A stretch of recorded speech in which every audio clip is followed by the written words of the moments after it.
नमस्कार। परीक्षा पे पाठशाला में आपका स्वागत है।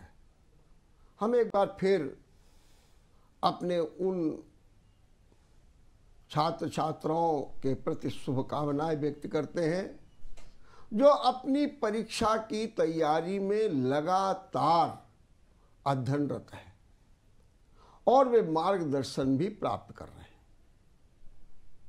मेरे पास बहुत से छात्र छात्राओं के फोन भी आ रहे हैं जो अपनी समस्याएं भी बता रहे हैं और उनकी अपेक्षाएं भी हैं, हम उनके प्रश्न भी नोट कर रहे हैं और अपने जो विद्वान शिक्षक हैं उनसे हम उनका निराकरण भी करा रहे हैं। आज हम कक्षा 12 के अंग्रेजी विषय के छात्र छात्राओं को संबोधित करेंगे और इस संबोधन के लिए हमारे साथ हैं अंग्रेजी के ज्ञानवान व्यक्तित्व और अपने विषय के प्रति समर्पित शिक्षक रविशंकर जी शुक्ल। थैंक यू वेरी मैं आपका बहुत बहुत स्वागत करता हूं। रविशंकर जी, आप इसलिए भी मैं आपकी बहुत बहुत सराहना करता हूं क्योंकि आप अपने व्यस्ततम समय से कुछ क्षण निकालकर हमारे छात्र छात्राओं के हित में यहाँ पधार रहे हैं। अंग्रेजी विषय का पेपर आ रहा है। सबसे पहले तो मेरा आपसे केवल यही आग्रह है कि ये बताइए कि जो अंग्रेजी का पेपर इस बार आ रहा है उसमें क्या नयापन हो गया, क्योंकि मैं लगातार जब अपने विषय विशेषज्ञों से बात करता हूं तो कोई बताता है कि प्रश्न पत्र या सिलेबस में 30% की कटौती हो गई है। जो 9th की अगर पुस्तक आपके पास है तो उसको आप छोड़ दीजिए, नई पुस्तक लीजिए। क्या ऐसा कुछ भी अंग्रेजी विषय में भी हो गया? First of all, I would like to thank ABC News channel that they had thought about the wellness of the students and I think they are doing good. Your question is that is there anything change in the syllabus of English subject in 12th class? पहले तो जैसे अभी जो syllabus change हुआ है, बहुत ज़्यादा change हुआ है। पहले सिलेबस बिल्कुल अलग हुआ करता था और फिर उसके बाद में एनसीईआरटी पैटर्न में जो यूपी बोर्ड का सिलेबस स्टार्ट हुआ है उसमें इंग्लिश में भी बहुत सारा परिवर्तन हुआ है। आई थिंक अगर कहा जाए कि 100% बदल गया है, लिटरेचर की स्पेशली बात करते हैं, तो ये अतिशयोक्ति बिल्कुल भी नहीं होगी। और जब सिलेबस चेंज हुआ था उसके कुछ ही समय बाद कोविड पैंडेमिक का समय आ गया था, तो उस समय चूंकि ऑनलाइन क्लासेस हो रही थी and there were so many disturbances in studying of the students. This is why जो यूपी बोर्ड पैनल ने 30% सिलेबस रेड्यूस किया हुआ था। कोविड पैंडेमिक के ख़त्म हो जाने के बाद भी सिलेबस पुराना फिर से वही आ गया, 30% जो रेड्यूस किया गया था उसको शामिल किया गया। लेकिन फिर शायद बोर्ड को ये लगा होगा कि ये भी सिलेबस ज़्यादा है, तो उसमें ऑलमोस्ट 3 लेसन्स रेड्यूस कर दिए गए जो पूरी तरह से हटा दिए गए हैं। जिसमें से एक पोएम थी जो फ्लेमिंगो बुक की है, an elementary classroom in a slum, Stephen Spender की पोएम है शायद। और दूसरा एक जो विस्टास बुक लगी हुई है उसमें 2 लेसन्स कम किए गए हैं। एक तो है शुड विजार्ड हिट मॉमी और एक और लेसन है Evans tries an O level. इन 2 लेसन्स को और कम कर दिया गया है। आई थिंक काफ़ी मदद मिल जाएगी स्टूडेंट्स को, इतना सिलेबस कम हो गया है तो उनकी तैयारी पे इसका ज़रूर असर पड़ेगा और उनका जो रिज़ल्ट होगा उस पर भी ज़रूर असर पड़ेगा। और ये पेपर का जो पैटर्न जिसमें कि पहले ऑब्जेक्टिव, फिर प्रोज, फिर पोएट्री और फिर कोई ऐसे, ये जो क्रम बना है जी जी, जरा इसको एक बार और समझा दीजिए। हाँ बिल्कुल। एक्चुअली स्टूडेंट्स को क्योंकि इतना बार बार परिवर्तन हो रहा है, तो आई जी। Think most of the students are generally confused about the question paper. तो उनको मैं ये बताना चाहूँगा कि question paper has been divided into 4 parts.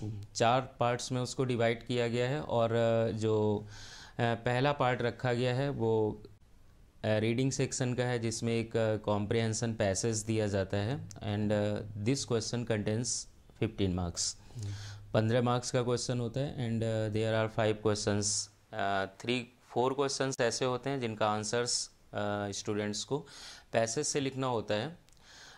Passage पढ़ने के बाद में उसको समझने के बाद में आई थिंक काफ़ी इजी हो जाता है उनके लिए, और वो 3 मार्क्स का ईच क्वेश्चन रहता है। तो जो 5th क्वेश्चन होता है 4 मार्क्स के बाद में, उसमें 3 क्वेश्चंस होते हैं, फिर से उनको डिवाइड किया जाता है 3 पार्ट्स में, और उसमें जो 3 क्वेश्चंस होते हैं वो 1 मार्क का प्रत्येक क्वेश्चन होता है, जिसमें almost antonym synonym I think vocab based question होता है वो, कि पैसेज में कुछ ऐसे वर्ड्स ज़रूर होते हैं जो बच्चों को शायद समझ में नहीं आते होंगे।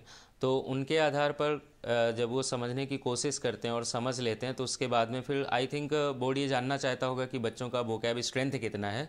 तो इसके लिए वो एंटोनिम सिनोनिम्स टाइप्स के कुछ क्वेश्चंस देते हैं। 3 क्वेश्चंस रहते हैं, 3 मार्क्स के क्वेश्चन रहते हैं। उसके बाद अगला सेक्शन जो होता है वो राइटिंग सेक्शन होता है, जिसमें जो क्वेश्चन नंबर 2 होता है वो आर्टिकल राइटिंग के लिए दिया जाता है बच्चों को, और 10 मार्क्स का क्वेश्चन होता है, जिसमें बहुत सारे ऐसे आर्टिकल्स के टॉपिक्स रहते हैं। जनरली हम लोग क्लासरूम में भी बच्चों को वो बार बार रिमाइंड कराते रहते हैं, रिवीजन भी करा देते हैं। तो that is very simple, no problem. And जो 3rd क्वेश्चन होता है इसी का रीडिंग सेक्शन का, राइटिंग सेक्शन का, उसमें एक एप्लीकेशन या लेटर राइटिंग का क्वेश्चन होता है। वैसे ऑप्शंस रहते हैं, इसमें भी ऑप्शन रहता है, एक लेटर और एक एप्लीकेशन होता है, and students have a choice. 3rd portion जो होता है वो ग्रामर का C सेक्शन होता है। ग्रामर का सेक्शन होता है 20 मार्क्स का, जिसमें बोर्ड ने बहुत अच्छा काम किया हुआ है। जैसे 10th क्लास में जो 20 MCQs देते हैं स्टार्टिंग में, वैसे इसमें 5 मल्टीपल चॉइस क्वेश्चंस है। हालांकि उनके लिए OMR सीट प्रोवाइड नहीं कराई जाएगी, उनके आंसर उनको जो सही ऑप्शन होगा उसी में आंसर सीट में ही उनको लिखना होगा। क्वेश्चन नंबर 5 रहता है। एंड 5 का जो दूसरा पार्ट होता है क्वेश्चन नंबर 5 में, उसमें ग्रामर के कुछ क्वेश्चंस होते हैं। जैसे जो 4 चैप्टर्स हैं ग्रामर के, नरेशन है, सिंथेसिस है, ट्रांसफॉर्मेशन और सेंटेक्स, इसके क्वेश्चंस रहते हैं। 5 क्वेश्चंस रहते हैं। कुछ वोकैब के भी एक आध क्वेश्चन होते हैं, और ये 10 मार्क्स का क्वेश्चन होता है।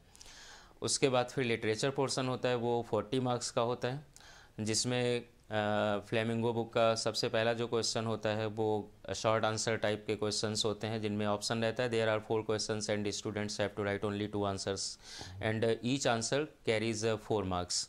This is why this question belongs to 8 marks.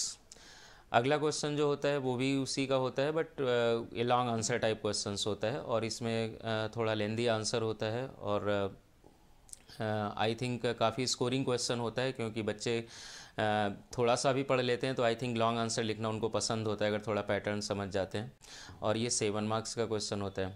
उसके बाद फिर पोएट्री सेक्शन इसी में लिटरेचर में होता है, जिसमें एक स्टेंजा देते हैं किसी भी पोएम का, जो उनकी प्रेस्क्राइब्ड बुक है उसमें पोएम रहती है वो, उसका एक stanza, and there are 3 questions of the stanza. And next question is about writing the central idea of any poem, and I think there are 3 options, 3 titles of the poems are given, and students have to write only one central idea.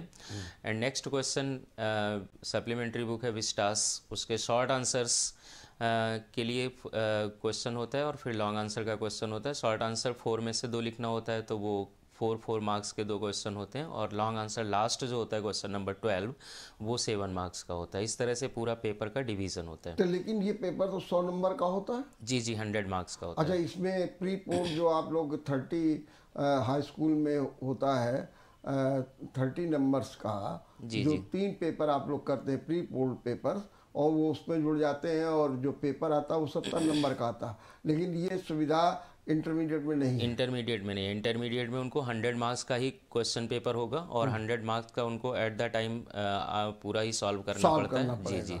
दूसरी चीज़ है कि जैसे उसमें OMR sheet दी जाती है, objective, ये सब कुछ नहीं होगा? नहीं कुछ नहीं। हालांकि बताया ना कि एमसीक्यूज क्वेश्चंस होते हैं, बट लेकिन वो आंसर राइटिंग करना होता है, और आई थिंक 10 मार्क्स का क्वेश्चन होता है, और मुश्किल से बच्चों को 5 मिनट ही लगता है उसको सॉल्व कर लेते हैं। बहुत स्कोरिंग क्वेश्चन है, और आई थिंक ये बोर्ड की अच्छी पहल है, क्योंकि आगे जा कर के उनको एमसीक्यूज टाइप के क्वेश्चन ही सॉल्व करने कंपटीशन में, किसी भी कंपटीशन को क्वालिफाई करने के लिए, तो उनका थोड़ा अभ्यास यहाँ से हो जाता है। ये बताइए, अभी हमारे पास कई टीचर्स आए और सबने कहा कि कंफ्यूजन बड़ा हुआ, आपने भी थोड़ा सा जिक्र किया, और वो कंफ्यूजन दूर होना चाहिए। हमारे यहाँ तो हिंदी के एक टीचर थे जो कल आए, उन्होंने कहा कि एक क्वेश्चन है, अभी उसमें कंफ्यूजन है कि वो संधि विभक्ति आएगी कि नहीं आएगी, या उसकी जगह अनसीन आएगी। मैंने उनसे कहा कि भाई जो मैंने देखा उसमें तो अनसीन दी है। बोले नहीं, अभी भी कंफ्यूजन है। ये कंफ्यूजन क्यों हो? क्या यूपी बोर्ड आप लोगों को बाकायदे सर्कुलेट नहीं कर पाया इंस्ट्रक्शंस, या कुछ खामियां हैं, या हमारे शिक्षक बंधु उसको नहीं समझ पाए? क्या कारण, ये कंफ्यूजन क्यों रहा, और इसका क्या नुकसान भी तो हो सकता है छात्र छात्राओं को? नहीं, जहाँ तक मैं समझ पा रहा हूँ तो इंग्लिश में ऐसा कोई भी कन्फ्यूज़न नहीं है, क्योंकि हर क्वेश्चन बिल्कुल प्री डिसाइडेड है कि कौन सा क्वेश्चन किस टॉपिक से, किस चैप्टर से आएगा। और इसी तरह से उनको सारे, आई थिंक सभी स्कूल्स में प्री बोर्ड एग्ज़ाम भी करवाए गए हैं, और बच्चों को उसके लिए अभ्यास करवाया गया है, कि ताकि वो क्वेश्चन पेपर को अच्छे से समझ सकें।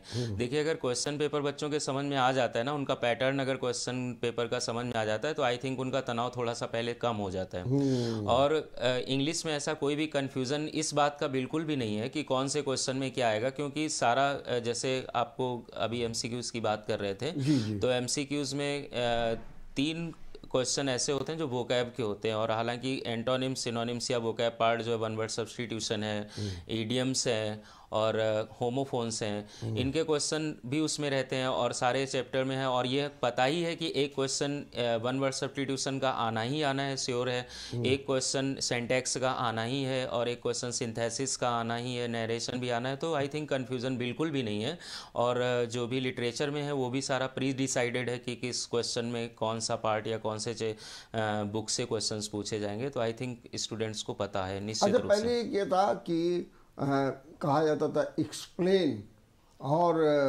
विद कॉन्टेक्स्ट एंड डिफरेंस, ये एक आ गया। इसी प्रकार से जो पोएम्स होती थी उसमें कहा जाता था गिव ए सेंट्रल आइडिया, ये भी होता। क्या अब इस तरीके के क्वेश्चन आना बंद हो गए? आप पैसे दे देते, उसके नीचे क्वेश्चन दे देते? जी, पहले भी मैं ये बात कह चुका हूँ कि यूपी बोर्ड के मन में ये बिल्कुल कहीं ना कहीं है ज़रूर कि हमारे यूपी बोर्ड के बच्चे भी सीबीएसई या आईसीएसई की तरह से अच्छे स्कोर करें, अच्छे मार्क्स लेके आएँ। इसलिए जो पहले पुराने सिलेबस में जो एक क्वेश्चन हुआ करता था, पहला ही क्वेश्चन होता था, स्टार्टिंग क्वेश्चन होता था कि explain the following passage with reference to context, और बच्चों को रेफरेंस, कॉन्टेक्स्ट और एक्सप्लेनेशन लिखना पड़ता था। बच्चे काफ़ी उसमें असहज महसूस करते थे। लेकिन अब उस क्वेश्चन को हटा दिया गया, वो क्वेश्चन नहीं आता है। पोएट्री से भी अब एक सेंट्रल आइडिया वाला क्वेश्चन रहता है, और एक स्टेंजा ऑलरेडी दे देते हैं, मतलब किसी भी पोएम का, और उसके नीचे क्वेश्चंस दे देते हैं। तो after studying, I think because they must have studied in the classroom, this is why they know everything about the poem और any kind of lesson chapter, and they feel it very easy. उनको काफ़ी आसान लगता है, क्योंकि explain करना थोड़ा मुश्किल होता है, और स्पेशली इंग्लिश में, क्योंकि शायद जहाँ तक मुझे लगता है कि यूपी बोर्ड के जो स्टूडेंट्स होते हैं बहुत सारे इंग्लिश में कभी कभी उतना कंफर्टेबल नहीं होते हैं, स्पेशली एक्सप्लेन करने में। बाकी ग्रामर उनका बहुत अच्छा होता है आई थिंक, और ये मुझे बड़ा अच्छा लगता है कि ग्रामर यूपी बोर्ड के बच्चे का बहुत अच्छा होता है, लेकिन एक्सप्लेन करना, वो थ्रू आउट इंग्लिश में लिखना किसी चीज़ को थोड़ा उनके लिए मुश्किल होता है। तो बोर्ड ने ये हटा के, मुझे लगता है कि अच्छा किया हुआ है। ये मेरा व्यक्तिगत अपना मानना है, बाकी शायद हो सकता है कि मैं गलत हूँ, लेकिन मुझे ऐसा लगता है कि ये क्वेश्चन हटाए तो ठीक रहा है। अच्छा, इसमें अगर जो अप्रोच का सेक्शन होगा या पोएम का, उसमें अगर वो कॉन्टेक्ट रेफरेंस पूछे तभी लिखना चाहिए, वरना नहीं लिखना चाहिए? नहीं, अब तो चूंकि क्वेश्चन ही नहीं इस तरह का आता हाँ है, तो हाँ, बिल्कुल तो सही। फिर लिखना या न लिखने का मतलब ही नहीं है। जैसे कोई भी अगर पोएम का स्टेंजा दिया हुआ है तो उसमें क्वेश्चन बहुत सिंपल से बहुत शॉर्ट आंसर टाइप के क्वेश्चंस होते हैं, तो उसमें रेफरेंस, हाँ, ये हो सकता है कि after giving the stanza there may be a question, who is the poet of this poem, इसका पोएट कौन है। तो आई थिंक बच्चों को सारी पोएम्स के पोएट्स और सारे लेसन्स के राइटर्स और ऑथर्स जो हैं वो उनको अच्छे से लर्न विद स्पेलिंग लर्न कर लेना चाहिए, क्योंकि पोएम में ये क्वेश्चन आने की पर्याप्त संभावना रहती है कि इस पोएम का पोएट कौन है। ऐसा क्वेश्चन एक दिया जा सकता है, तो इसलिए अगर उसको याद कर लें ठीक है। बाकी एक्सप्लेनेशन या रेफरेंस या कॉन्टेक्स्ट लिखने की कोई भी ज़रूरत नहीं होती है और ना ही लिखने के लिए बात है। अच्छा, पोएम में जो सेंट्रल आइडिया है वो कितनी लाइनों का या शब्दों का होना चाहिए? बच्चे भी कई बार इस तरह का क्वेश्चन पूछते हैं, किसी मोस्टली बहुत सारे क्वेश्चंस को लेकर के, जैसे कहते हैं कि लॉन्ग आंसर कितने पेज का होना चाहिए या शॉर्ट आंसर कितने लाइन का होना चाहिए, आर्टिकल कितने पेज का होना चाहिए। तो देखिए, मेरा हमेशा मानना रहता है कि क्वालिटी और क्वांटिटी में बैलेंस होना चाहिए। आपकी गुणवत्ता भी अच्छी होनी चाहिए और मात्रा भी अच्छी होनी चाहिए, दोनों ही ठीक है। तो जैसे आपने सेंट्रल आइडिया की बात की है, तो सेंट्रल आइडिया आई थिंक अगर उनका कंटेंट अच्छा है, अगर उन्होंने पोएम ठीक से पढ़ी हुई है, सेंट्रल आइडिया का मतलब हमें लगता है कि बच्चों को समझ में आ रहा होगा। जैसे हिंदी विषय में भी कई बार आता है कि फला फला कविता का केंद्रीय भाव लिखिए, या फला फला कविता से आपको क्या शिक्षा मिलती है। तो ऐसा ही प्रकार का सेंट्रल आइडिया होता है। जैसे कई बार बच्चे इसको समरी ऑफ द पोएम समझ लेते हैं कि ये पोएम की समरी है, तो मुझे लगता है कि ये समरी बिल्कुल भी नहीं होती है। सेंट्रल आइडिया एक अलग प्रकार का क्वेश्चन होता है, और इसको अगर वो सही कंटेंट में लिखते हैं तो मुझे लगता है कि जो यूपी बोर्ड की कॉपी का आंसर सीट का साइज होता है, तो उसके 1 से 1.5 पेज, सवा पेज में पर्याप्त हो जाएगा। दूसरा एक आपने भी बताया आर्टिकल, ये आर्टिकल वो भी 10 नंबर का इम्पोर्टेंट होता है। जी जी, इस पर बच्चे अच्छा फोकस भी करते हैं। जी जी। मैं आपसे जानना चाहता हूँ कि आर्टिकल किससे रिलेटेड होते हैं? हमारे सोशल से, इकोनॉमिक से, या फिर हमारे जनरलाइज होते हैं, या जो इशूज़ होते हैं उन पर सेंट्रल आइडिया होते हैं? आप कौन से ऐसे 4-5 जो है आर्टिकल्स पर बताएंगे कि जो बच्चे तैयार करें और उनको अच्छे नंबर मिलें?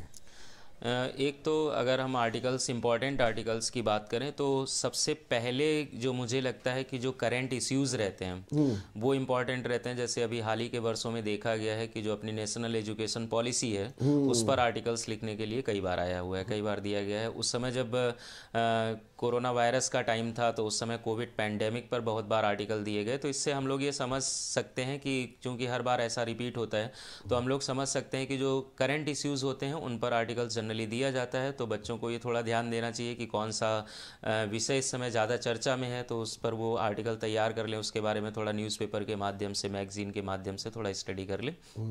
और देखें तो जो हमारी सोशल प्रॉब्लम्स हैं उन पर कई बार आता है, जैसे कि प्रॉब्लम ऑफ पॉल्यूशन है, प्रॉब्लम ऑफ पॉपुलेशन है, और डाउरी सिस्टम है हमारे देश का, या प्रॉब्लम ऑफ अनएम्प्लॉयमेंट है, प्रॉब्लम ऑफ प्राइस राइज है। ये इस तरह की प्रॉब्लम्स के, अच्छा, इनका सबका जो आर्टिकल का स्ट्रक्चर होता है प्रॉब्लम्स की अगर बात करें, तो ऑलमोस्ट द स्ट्रक्चर की बात कर रहा हूँ तो वो सेम होता है। हालांकि उसका जो कंटेंट होगा दैट विल बी डिफरेंट, अलग अलग होगा।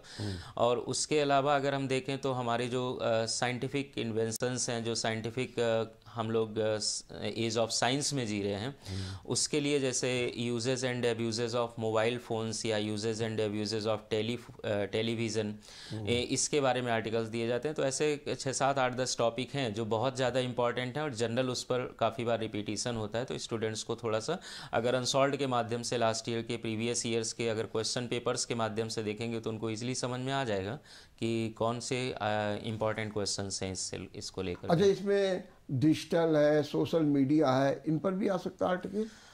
सोशल मीडिया पर आर्टिकल क्या इस तरह का आ सकता है, जैसे uses and miss uses of social media, क्योंकि आजकल का ऑलमोस्ट आई थिंक हर बच्चा, हर स्टूडेंट या हर व्यक्ति भी कहें तो शायद गलत नहीं होगा क्योंकि हर व्यक्ति इससे इन्वॉल्व है, लेकिन किसी भी चीज़ के यूज़ को लेकर के और उसके मिसयूज़ को लेकर के हमें कॉशस रहना चाहिए। तो इसके बारे में, क्योंकि स्टूडेंट्स हमारे देश का भविष्य है, तो उनको ये निश्चित रूप से पता होना चाहिए कि कौन सी चीज़ हमारे लिए अच्छी है और कौन सी ठीक नहीं है, किसका हम कितना यूज करें, अगर सीमित दायरे में रहते हैं तो कोई भी चीज़ ख़राब नहीं है, लेकिन अगर हम उसको बियॉन्ड द लिमिट जाते हैं तो फिर हर अच्छी चीज़ भी बुरी हो जाती है। तो इसको लेकर के कई बार क्वेश्चंस आते रहते हैं।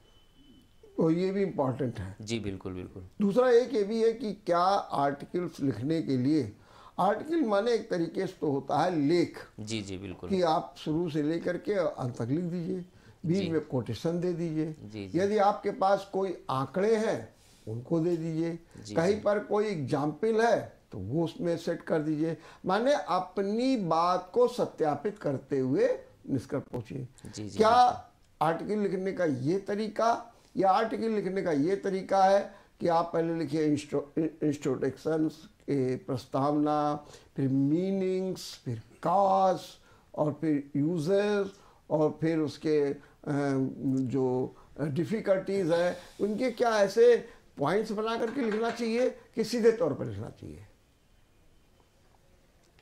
देखिए बहुत अच्छा क्वेश्चन है। जैसे कि अभी अगर हम बात करें आर्टिकल, मेनली क्या होता है ना, बच्चे ये पूछते हैं, स्टूडेंट्स ये पूछते रहते हैं कि इसको कितने पेज का लिखें, तो हम उसको पेज में डिवाइड नहीं कर सकते हैं, क्योंकि आर्टिकल्स के जो सब्जेक्ट्स होते हैं वो अलग अलग होते हैं, टाइटल्स अलग अलग होते हैं। फॉर एग्जांपल अगर हम बात करें कि right an article on the problem of unemployment, अगर बेरोजगारी की समस्या पर हमको आर्टिकल लिखना है, या प्रॉब्लम ऑफ पॉल्यूशन पर लिखना है, या डावरी सिस्टम पर लिखना है, या कोविड पैंडेमिक पर लिखना है, किसी भी प्रकार का, फर्स्ट मुझे लगता है कि कम से कम 3 पार्ट्स में उनको डिवाइड करना चाहिए। जी। पहला पार्ट जो इसका होना चाहिए, जिसको हम लोग एसे जब लिखते थे, हालांकि एसे और आर्टिकल दोनों डिफरेंट होता है, इसीलिए मैंने तो बात की। एसे जब लिखते थे तो पहला मुझे लगता है कि लगभग सभी एसेज में पहली जो हेडिंग होती थी वो इंट्रोडक्शन हुआ करती इंट्रोडक्शन वाली, जी। थी, है ना, हिंदी में जैसे भूमिका या प्रस्तावना के नाम से हेडिंग डालते हैं। लेकिन अगर आर्टिकल की बात करें तो articles are generally without headings. बच्चे कई बार गलती करते हैं कि इसमें भी हेडिंग डाल देते हैं। मेरा ऐसा मानना है कि आर्टिकल में शायद उनको हेडिंग बिल्कुल नहीं डालना चाहिए, लेकिन फिर भी हमें उसका पैराग्राफ से डिवीज़न तो करना ही पड़ेगा, क्योंकि पूरा एक साथ हम लिख करके किसी भी चीज़ को समझा नहीं सकते ठीक से। तो पहला जो पार्ट होना चाहिए वो आपको डिफाइन करना है। जैसे अनएम्प्लॉयमेंट पर आर्टिकल आपको लिखना है तो first of all the students must explain, must define the problem of unemployment. Unemployment होता क्या है और ये समस्या कैसे बन जाता है किसी देश के लिए, इसके बारे में उनको थोड़ा सा लिखना चाहिए। फिर what is the present scenario of our country, हमारे देश का इस समय की क्या स्थिति है उसके बारे में लिखना चाहिए। लेकिन अब उसके बारे में लिखने का मतलब है कि आपको कुछ डेटा भी देना पड़ेगा, कुछ आंकड़े देने पड़ेंगे, जिससे कि एग्जामिनर को ये लगे कि नहीं आपका इस पर स्टडी परफेक्ट है, अच्छा है, कि हमारे देश की वर्तमान जनसंख्या का परसेंटेज क्या है और उसमें से कितनी परसेंट जनसंख्या, कितनी परसेंट पॉपुलेशन अनएम्प्लॉयड है और इसके क्या रीजन्स हैं, and what should be the steps from the government, इस पर सरकार क्या कदम उठा सकती है और या क्या कदम उठाए हैं। अगर उसके बारे में हम थोड़ा सा आंकड़ों के साथ अपने आंसर लिखेंगे आर्टिकल्स में तो वो ज़्यादा अच्छा रहेगा उनके लिए। ठीक बात। लेकिन कभी कभी जो पेपर्स आते रहे हाई स्कूल वगैरह में, तो उसमें लिखा जाता है कि इस प्रश्न का उत्तर 30-40 वर्ड्स में दीजिए, इसका उत्तर 60 वर्ड्स में दीजिए। तो क्या ऐसा आर्टिकल में वर्ड्स डिफाइन नहीं किए जाते क्या? आर्टिकल में वर्ड्स डिफाइन किए जाते हैं बिल्कुल, बट एक और बात मैं कहना चाहूँगा सारे स्टूडेंट्स को कि जैसे अगर आपको लिखा गया, जैसे लिटरेचर में स्पेशली एक शॉर्ट आंसर से शुरू करते हैं कि right the answers of the following questions in about 30 और 40 वर्ड्स, 30-40 शब्दों में लिखे। लेकिन मुझे ऐसा नहीं लगता है, और मैंने भी एक एग्जामिनर के रूप में जहाँ तक कॉपी चेक की हैं तो कभी भी वर्ड्स को काउंट नहीं किया हुआ है, और मुझे नहीं लगता कि कोई भी एग्जामिनर वर्ड्स को काउंट करता होगा। वो इसलिए दे देते हैं, जैसे बच्चा कैसे, स्टूडेंट कैसे पता करेगा कि हमें ये आंसर कितना बड़ा लिखना है, क्योंकि कई बार क्वेश्चन ऐसा होता है जिसका आंसर छोटा भी लिखा जा सकता है और बड़ा भी लिखा जा सकता है। तो इसके लिए वो क्या करते हैं कि कुछ ऐसा लिमिटेशन दे देते हैं। तो ऐसे आर्टिकल्स में होता है कि 150 वर्ड्स या 200 वर्ड्स में लिखिए, तो 150 या 200 वर्ड्स में अगर हम काउंट करने जाएंगे तो एक आर्टिकल अगर अच्छा कंटेंट लिखा हुआ है तो ऑब्वियसली उसमें हमें लगता है कि 300-400 वर्ड्स से कम नहीं होगा। और 300-400 वर्ड्स का मतलब हो गया कि आपका 1.5 पेज या 2 ही पेज पेज हो पाएगा। तो बच्चा ये सोचे कि अगर हमको 150 शब्द दिया गया, 150 वर्ड्स दिया गया, तो हम आधे पेज में लिख के उसको निपटा लें, तो ऐसा मुझे लगता है ठीक नहीं है। तो उसको वर्ड्स में नहीं पैरामीटर उसका होना चाहिए, लेकिन हाँ ये मान के चलें कि आपका कंटेंट जो कुछ पूछा गया है उस पर सारी जानकारी आपको देनी है। और सारी जानकारी आई थिंक 3 पार्ट से उसके डिवाइड कर लेंगे। पहला पार्ट आपका इंट्रोडक्शन हो गया, दूसरा उसका जो मेन बॉडी रहेगा जिसमें हम सारे आंकड़े और सारे डेटा देंगे, उसके बाद में फिर कंक्लूज़न या फिर उसका जो समाधान है वो पार्ट जब हम लिखेंगे तो फिर हमारा पूरा आर्टिकल फिनिश हो जाएगा। 1.5 से 2 पेज में ये हो जाना चाहिए। मुझे लगता है कि मैक्सिमम 2.5 पेज से ज़्यादा तो बिल्कुल भी नहीं होना चाहिए। ठीक बात। अच्छा, हमारे विद्यार्थी जो अंग्रेजी के हैं, हालांकि चूँकि उनकी मातृभाषा राजभाषा सब हिंदी रहती है, तो क्या वे इतने सक्षम होते हैं या समर्थवान होते हैं कि इंडिपेंडेंट होकर के मान लीजिए कोई ऐसा आर्टिकल आ गया वो तुरंत लिख सकें, या वही जो कोर्स में होते हैं या जो आप लोग बताते हैं उन्हीं आर्टिकल को लिखते हैं, माने वो एक स्वस्फूर्ति कुछ नहीं कर पाते? जी बिल्कुल। जैसे अगर आर्टिकल्स की बात करें हम लोग, तो चूंकि क्वेश्चन में टॉपिक तो कोई भी हो सकता है, कोई भी टाइटल दिया जा सकता है। और आई थिंक अगर 12th क्लास तक कोई स्टूडेंट पढ़ के गया हुआ है इंग्लिश, उसने फर्स्ट क्लास से पढ़ा हुआ है और उसने ठीक प्रकार से स्टडी किया हुआ है, एक मीडियम बच्चे की बात कर रहा हूँ, मीडियम स्टूडेंट की बात कर रहा हूँ, तो वहाँ तक पहुँचते पहुँचते वो इतना तो समझ ही लेता है ग्रामर को कि हम किसी भी चीज़ को अपने आप से कैसे लिख सकें। और अच्छा लिखने के लिए मुझे लगता है कि अच्छा पढ़ना बहुत ज़रूरी है। अगर वो डेली बेसिस पे अगर देखें तो अगर वो न्यूज़पेपर, मैगजीन्स या जो अदर रिसोर्सेस हैं स्टडी के, वो अगर उनमें इन्वॉल्व रहते हैं, अगर उसको पढ़ लेते हैं तो किसी भी प्रकार के, क्योंकि कभी ना कभी किसी न किसी टॉपिक से उनका सामना रोज़ होता ही रहता है, नए टॉपिक से, तो उसके जो कई सारे मेन आंकड़े होते हैं, कई सारे ऐसी सीन्स होते हैं, कई सारे ऐसी चीज़ें होती हैं जो उनको जानकारी होती रहती है, और उन्हीं की सारी इकट्ठा जो कलेक्शन होता है वो अपने किसी भी अगर उस तरह का कोई टॉपिक आ गया तो आप उसमें दे सकते हैं। तो उनके लिए पढ़ना बहुत ज़रूरी है और इसके लिए हमें लगता है कि न्यूज़पेपर्स जो हैं सबसे अच्छा माध्यम है। अगर हो सके तो उनको नियमित रूप से न्यूज़पेपर पढ़ेंगे। अगर इंग्लिश न्यूज़पेपर पढ़ते हैं तो उससे उनका वोकैब भी थोड़ा स्ट्रांग होता है और ग्रामेटिकल एरर्स जो होती हैं उससे भी वो थोड़ा बच पाते हैं, और उनको लिखने में भी किसी भी तरह के क्वेश्चन के आंसर को लिखने में भी उनको सुविधा रहेगी।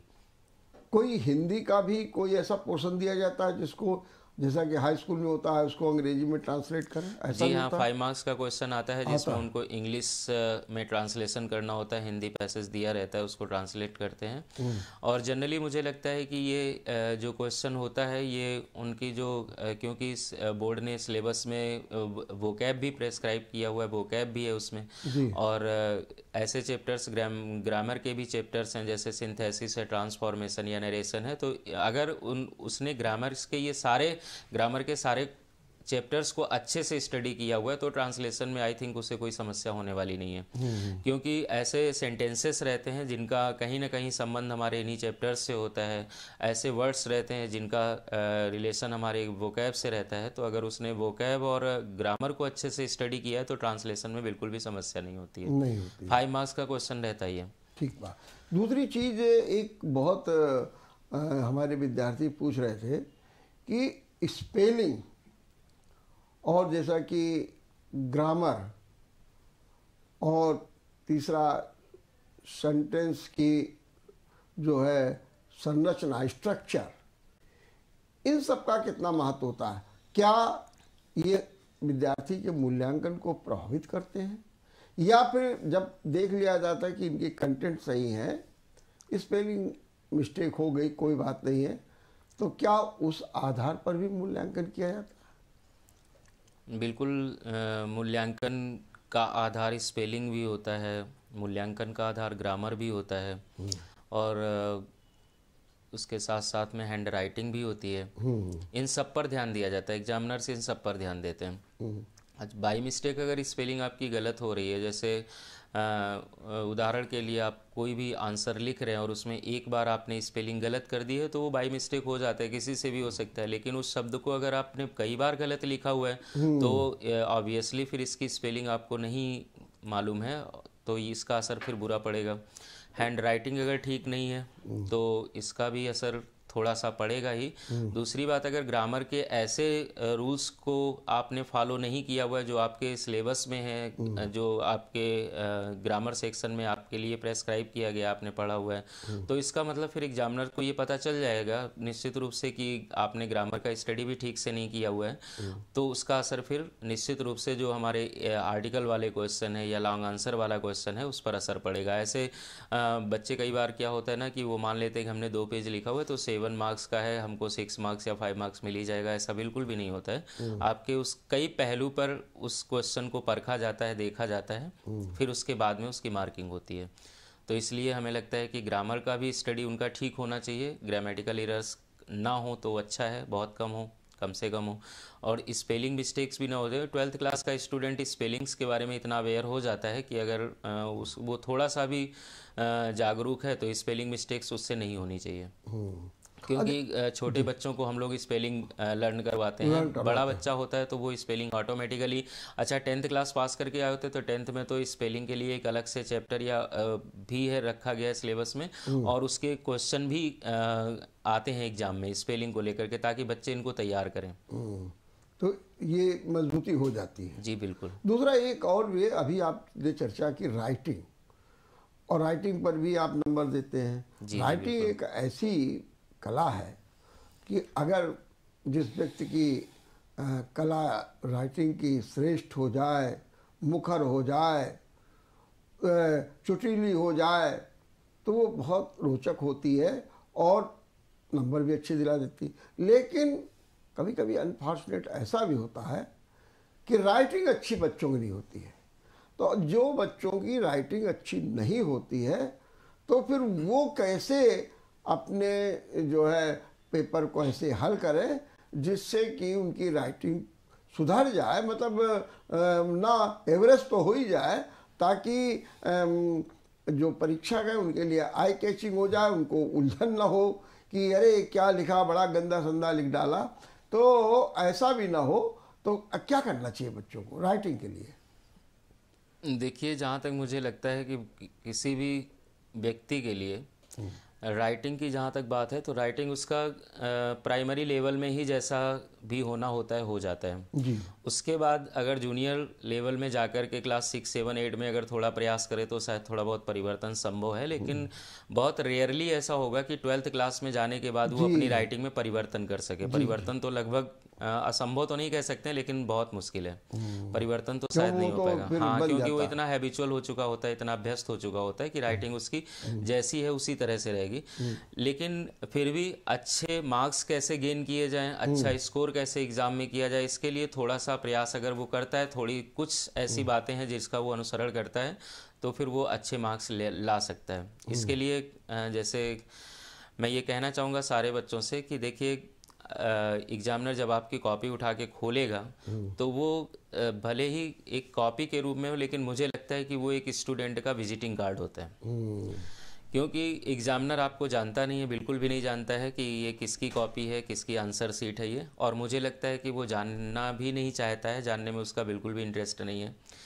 लेकिन जैसे ही वो आपकी कॉपी खोलेगा तो उसका कोई ना कोई साइकोलॉजिकल इफेक्ट उसके मन पर जरूर पड़ेगा, और जैसा भी इफेक्ट इम्प्रेशन पड़ गया पहले ही बार में, अच्छा अगर पड़ गया तो फिर उसका पूरा ही कॉपी में अच्छा होने वाला है, और अगर नहीं अच्छा हुआ तो फिर उसका नुकसान स्टूडेंट को उठाना पड़ता है। तो इसके लिए सलाह ये रहती है स्टूडेंट को कि जब वो लिखना शुरू करें, सबसे पहली बात कि वो सारे आंसर्स को सीरियल से लिखें तो बहुत अच्छा रहेगा। इसमें एग्जामिनर को भी अनकंफर्टेबल नहीं फील होगा, और मुझे लगता है कि स्टूडेंट को भी थोड़ा सहज ही लगेगा। क्रम से सारे आंसर लिखते चले जाएंगे तो उनके पास पूरा एक रिकॉर्ड रहेगा, पूरे वो 3 घंटे 15 मिनट का जो टाइम होता है उसमें, कि हमने ऐसा तो नहीं कि कोई क्वेश्चन हमसे छूट गया हो, क्योंकि बार बार इधर से उधर करेंगे तो उसमें कोई क्वेश्चन गलती से छूट भी सकता है। तो पहले तो वो क्रम से लिखें।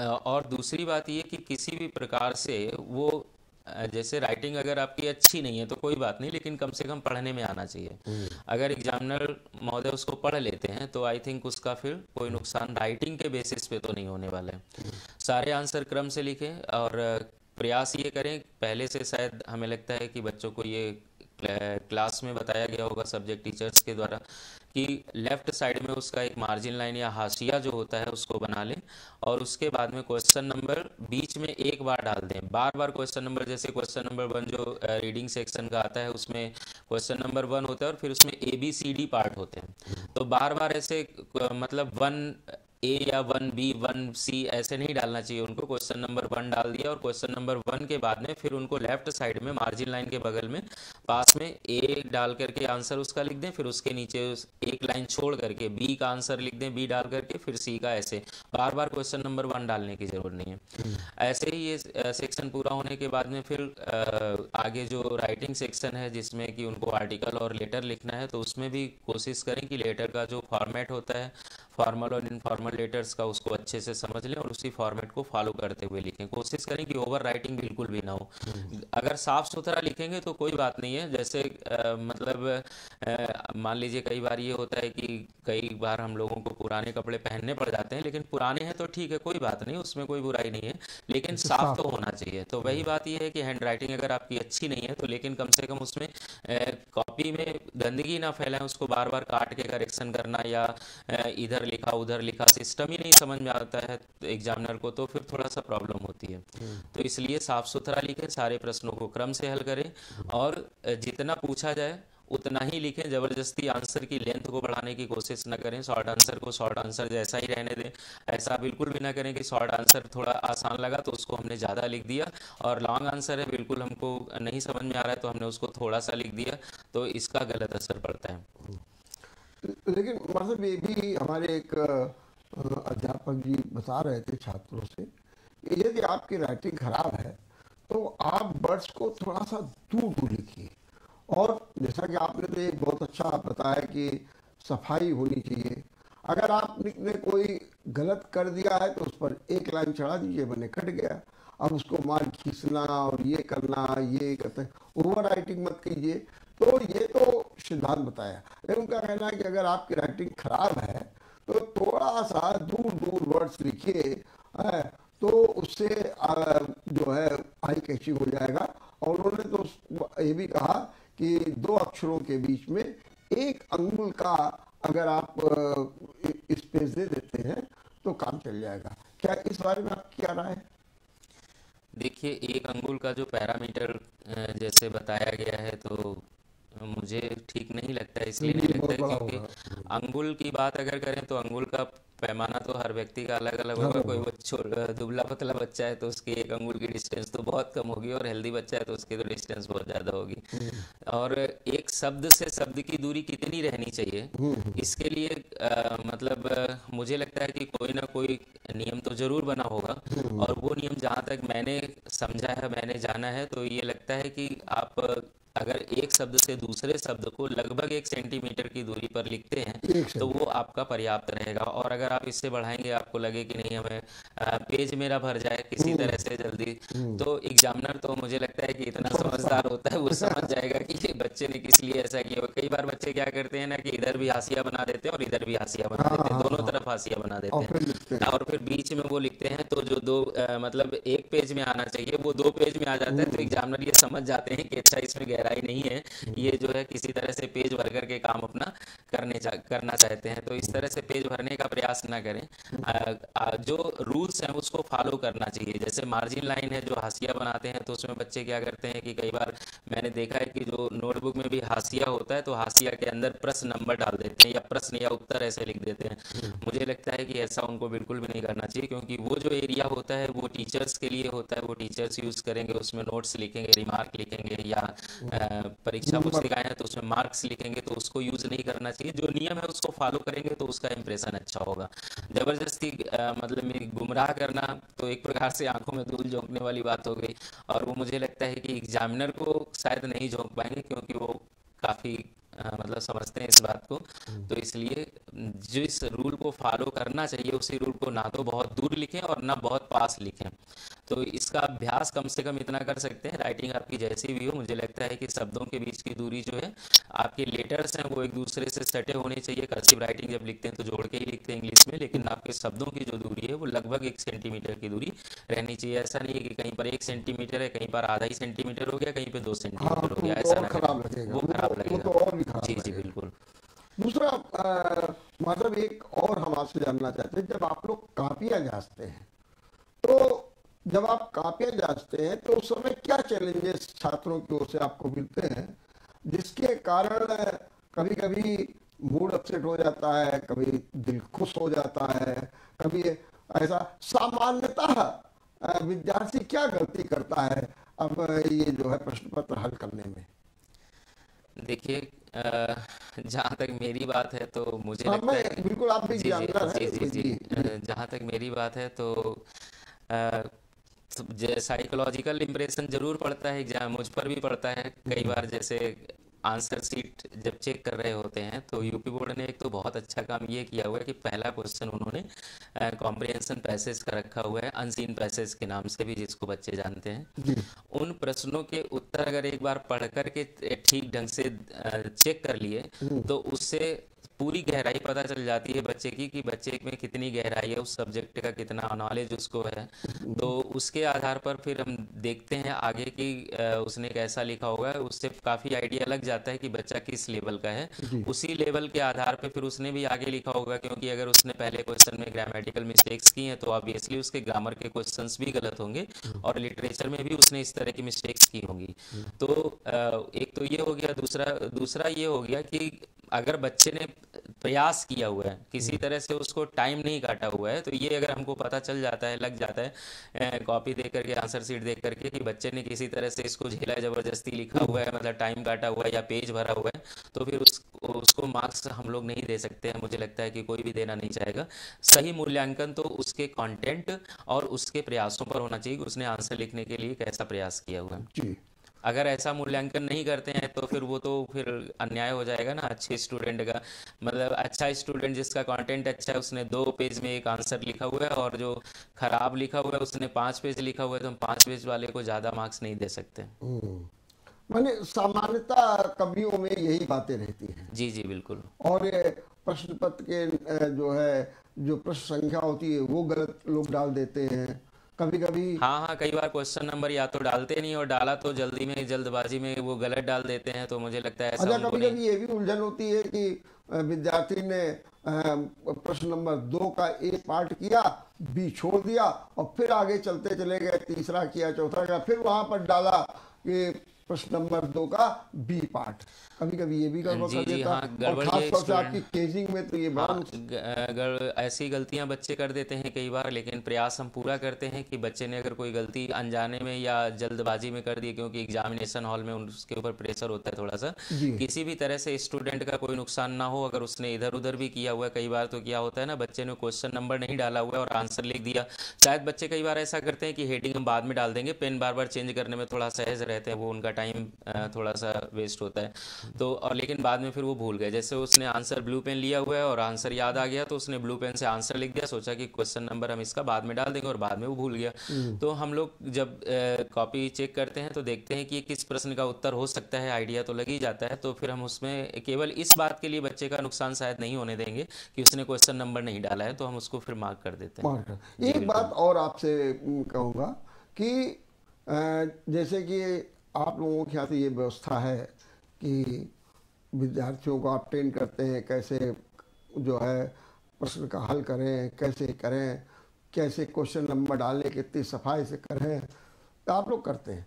लेकिन क्या सामान्य छात्र को ये ज्ञान नहीं होता?